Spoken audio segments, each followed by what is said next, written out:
Water Good is the morning, resource everyone. most Morning. people assume will Did you sleep always well? be there. It is available Can I every have more morning. milk, please? It comes from a faucet. It fills a glass in seconds. Because of that convenience, many households prepare for almost every emergency except the one that matters most. They store food, they buy batteries, they organize medical supplies, but they forget the one resource the human body cannot replace for long: water. The first piece of evidence is not found in a survival shelter or a remote disaster zone. It is found inside an ordinary American home. Look around. Most kitchens contain food for days or even weeks. Many homes have flashlights, some have emergency radios. But how many have a realistic water system? Not a few bottles forgotten in a cabinet, a real plan. Enough water for drinking, enough for cooking, enough for basic hygiene, enough for unexpected delays. This is where most emergency plans have a hidden weakness. They prepare for the moment the system fails. They do not prepare for what happens after the failure continues. Because modern water access is not created by the faucet is only the final step of a much larger system. Behind every glass of clean water is a network of treatment facilities, pumps, electricity, pipes, maintenance workers, and constant monitoring. Most people never see that system, and that is exactly why it becomes easy to ignore. When everything works, infrastructure becomes invisible. When something breaks, the invisible becomes the most important thing in the house. A power outage can affect pumps. A natural disaster can damage pipes. A contamination event can change how water must be used. A supply disruption can limit access. The problem is not that every emergency destroys the water system instantly. The problem is that many people have no backup when the normal system becomes unreliable. And that creates the first question in this investigation.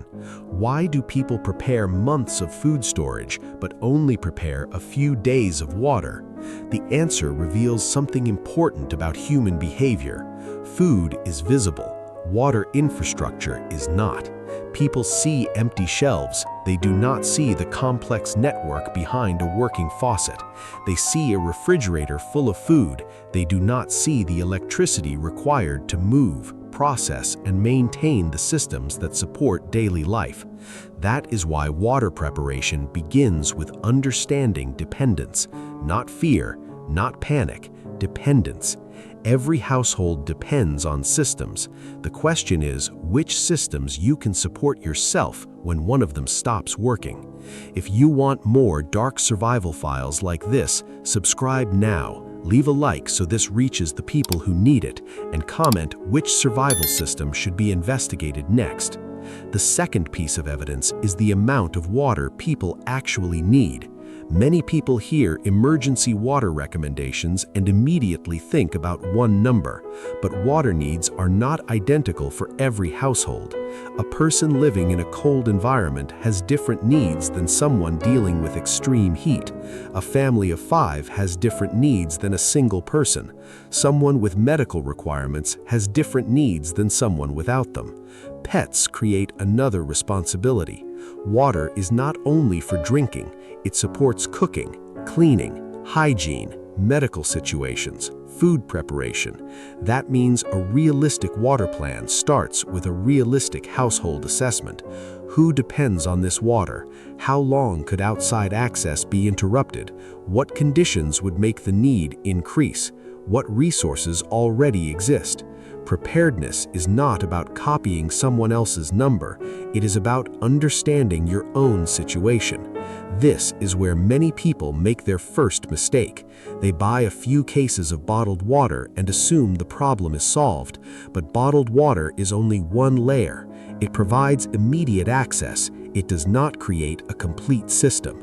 A stronger approach uses multiple layers: stored water, collection options, purification methods, conservation habits. Each layer reduces pressure on the others. This is the same principle used in strong emergency systems. One solution can fail. Multiple solutions create resilience. The second layer is storage. Storage matters because emergencies create a time gap. The water system may fail today. A replacement source may not appear tomorrow. Storage fills that gap. But storing water has its own challenges. Containers require space. Water is heavy. Storage areas must be managed. Containers must be inspected. The water plan must actually match the household. A small amount stored perfectly is still a small amount. A large amount stored incorrectly can create problems. The goal is not simply having containers. The goal is having reliable access. This is where many people underestimate water. They think about quantity. They forget maintenance. A preparedness system that is never checked becomes a future problem. Water containers should not be treated like decorations. They are part of a living system. They need attention. They need rotation. They need planning. The third piece of evidence is that water security is not only about what you store, it is also about what you can collect. A backyard changes the conversation. A roof becomes a collection surface. Rainwater becomes a resource. A property becomes more than a place where people live. It becomes a place that can manage resources. Rainwater collection is not a magic solution. It requires design, storage capacity, proper maintenance, safe handling, but the principle is powerful. Instead of only depending on water arriving from somewhere else, the property begins capturing part of its own supply. This is the foundation of resilience. A household does not need to eliminate every outside dependency. It needs to reduce the number of situations where one failure creates a crisis. That is the difference between independence and resilience. Complete independence may not be realistic for everyone, but resilience can begin almost anywhere. A small collection system, a small storage area, a better understanding of water use, a plan. Those decisions create options, and options are valuable during uncertainty. But knowing how to collect water is not enough. You also need to understand what happens after collection. This brings us to the second open loop. Why do many people collect emergency water but never think about whether that water remains safe to use? Because collecting water feels like solving the problem, but water security has multiple stages. Finding water, storing water, protecting water, using water safely. Every stage matters. This is where purification enters the conversation. Many people purchase filters believing one product solves every possible water problem. But emergency water treatment is not that simple. Different methods solve different challenges. Some systems remove particles, some target microorganisms, some improve taste, some require additional steps.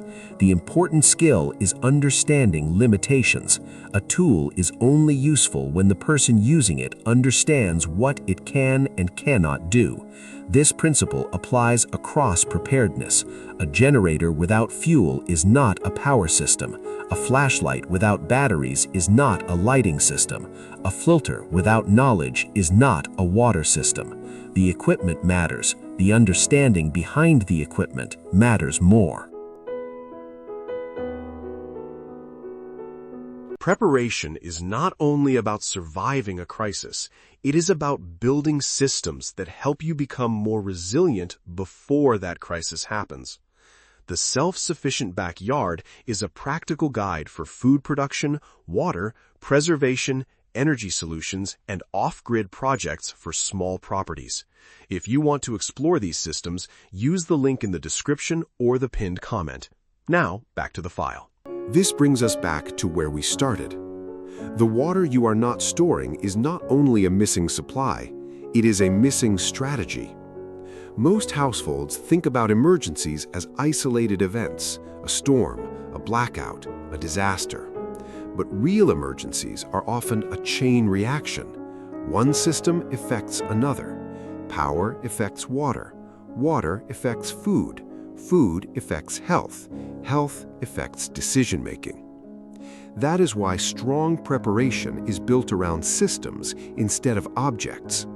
A container of water is useful, but a water plan is stronger. A filter is useful, but knowing when and how to use it is stronger. A rain barrel is useful, but connecting collection, storage, and usage is stronger. This is the difference between owning supplies and building resilience. The second loop can now be closed. Why do people store food but ignore water? Because food is something people can see disappearing. Water infrastructure fails quietly. People notice the empty shelf. They rarely notice the pump, pipe, or treatment system working behind the scenes. The systems we notice the least are often the systems we depend on the most. This is why water deserves a different level of attention, not because every emergency creates a disaster, but because small failures become larger when there are no alternatives. The third open loop closes here. What does real water security look like? It does not look like one expensive purchase. It does not look like one giant container. It looks like layers. Storage for immediate needs, collection for additional supply, purification for flexibility, knowledge for decision-making, maintenance for reliability. Together, these create a system, and systems are what survive change. The strongest households are not the ones that believe nothing will fail. They are the ones that understand what happens when something does. Because preparedness is not about predicting every emergency. It is about reducing the damage when uncertainty arrives.